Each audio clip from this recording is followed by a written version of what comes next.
نریندر مودی جانتے ہیں کہ اس ملک میں کم سے کم روز 10,000 کے قریب لوگوں کی موتیں ہو رہی ہیں.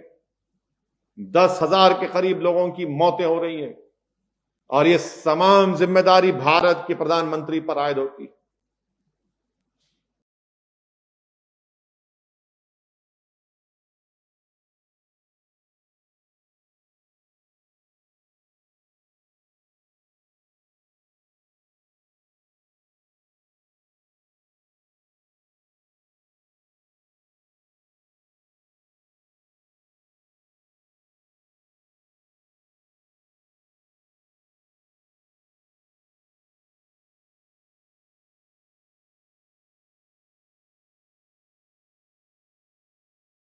بھارت کے وزیر اعظم کو اس ملک کے عوام سے معافی چاہنا پڑے گا کہ ان کی حکومت کی غلطی، ان کی حکومت کی نااہلی، ان کی حکومت کی یہ تمام غلط پلاننگ کی وجہ سے آج ہمارے ملک میں آفیشیلی 4,000 لوگ مر رہے ہیں. 4,000 نہیں مر رہے، میں ذمہ داری کے ساتھ کہہ رہا ہوں. نریندر مودی جانتے ہیں کہ اس ملک میں کم سے کم روز 10,000 کے قریب لوگوں کی موتیں ہو رہی ہیں. 10,000 کے قریب لوگوں کی موتیں ہو رہی ہیں اور یہ تمام ذمہ داری بھارت کے پردھان منتری پر عائد ہوتی ہے.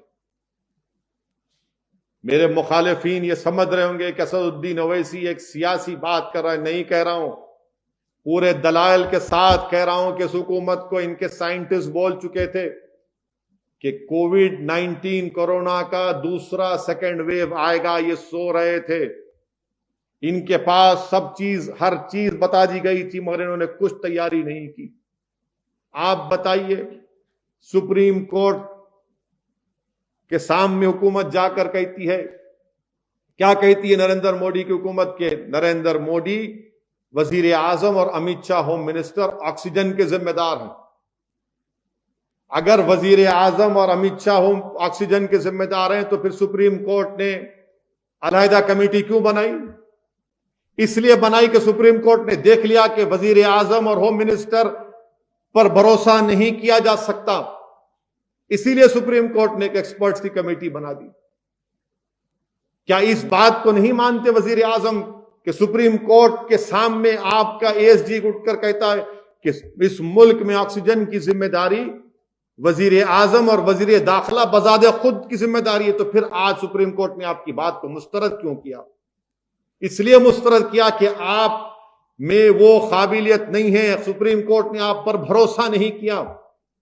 اخلاقی طور پر آپ حکومت کرنے کا اختیار کھو چکے ہیں. سپریم کورٹ نے دوسری بات کیا کہی؟ سپریم کورٹ نے کہا کہ آپ کی ویکسین پالیسی بھارت کے آئین، بھارت کے سنویدھان میں رائٹ ٹو لائف ایک بنیادی حق ہے، اس کے خلاف ہے. اس کے خلاف. اور آپ کیا کر رہے ہیں؟ کسی کو اگر ویکسین لینا ہے تو اس میں اس ایپ میں جاؤ، نام ارے کیوں ڈالنا چاہیے؟ نکال کے پھینکیے اس کو. جس کسی کو انجیکشن لینا ہے پورے لوگ آئیں گے، آپ انجیکشن دو آپ. مگر نہیں، ایپ میں جاؤ. ارے ایپ میں جاتے نہیں ہیں، وہ گئے بھی تو پھر وہ انجیکشن نہیں ملتا ہے. نریندر مودی کی حکومت نے ویکسین نہیں دے رہی ہے اسٹیٹ گورنمنٹ کو. اگر ویکسین دے دیتے تو آج یہ نوبت نہیں آتی. آج لوگ لینے تیار ہیں ویکسین، مگر ویکسین ہی نہیں ہے. ہم بحیثیت ملک امریکہ کے اس موقف کی تائید کر رہے ہیں کہ امریکہ اس لائسنس کو، جو دواؤں کا لائسنس ہے، امریکہ کہہ رہا ہے کہ جو بھی چاہے اس کو بنا لے. مگر ہمارے ملک میں وزیر اعظم آئی سی ایم آر نے کو ویکسین کو بنایا اور لائسنس دیا بھارت بائیو ٹیک کو. آپ کیوں نہیں دیتے دوسرے فارماسیوٹیکل کمپنیوں کو؟ کیوں صرف 2 کمپنی بنائیں گے؟ بھارت کے قانون میں آپ کو اختیار ہے، پیٹنٹ ایکٹ 92 کے تحت، رولز کے تحت، کنٹرول ایکٹ کے تحت آپ دے سکتے لائسنس. دیجئے نا. صرف 2 کمپنیاں کیسے بنائیں گے 137 کروڑ لوگوں کے لیے؟ اور اگر اس رفتار سے چلے گا بھی کام تو 2 سال لگ جائیں گے. 2 سال میں کتنے لوگ مریں گے؟ کتنے لوگ بیمار پڑیں گے؟ یہ حکومت کہاں ہے؟ حکومت غائب ہے، حکومت کچھ نہیں ہے. حکومت کہیں نظر نہیں آ رہی ہے. حکومت کی نااہلی ہم کو قبرستان میں، شمشان میں دکھ رہی ہے. حکومت کی ناکامی ہم کو مرنے والوں کی آہوں اور ان کے سسکیوں میں نظر آ رہی ہے. کہیں پر بھی کچھ نہیں ہے. آکسیجن سپلائی کرنا گورنمنٹ آف انڈیا کی ذمہ داری ہے اور گورنمنٹ آف انڈیا اس میں سراسر ناکام ثابت ہو رہی.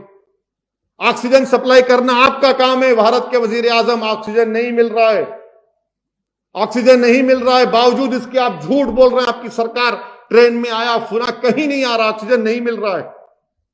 دلی میں آکسیجن نہیں ہے, مدھیہ پردیش میں نہیں ہے, اتر پردیش میں نہیں ہے آکسیجن. کتنی ریاستوں میں آکسیجن نہیں ہے. آندھرا حکومت کہہ رہی ہے, تلنگانہ کی ہماری حکومت کہہ رہی ہے کہ ہم کو 500 میٹرک ٹن دیا جائے. ریمیڈیسور انجیکشن نہیں ہے, ویکسین نہیں ہے. صرف آپ بات کریں گے چیف منسٹر سے. اسی لیے بھارت کے وزیر اعظم کو بھارت کے لوگوں سے معافی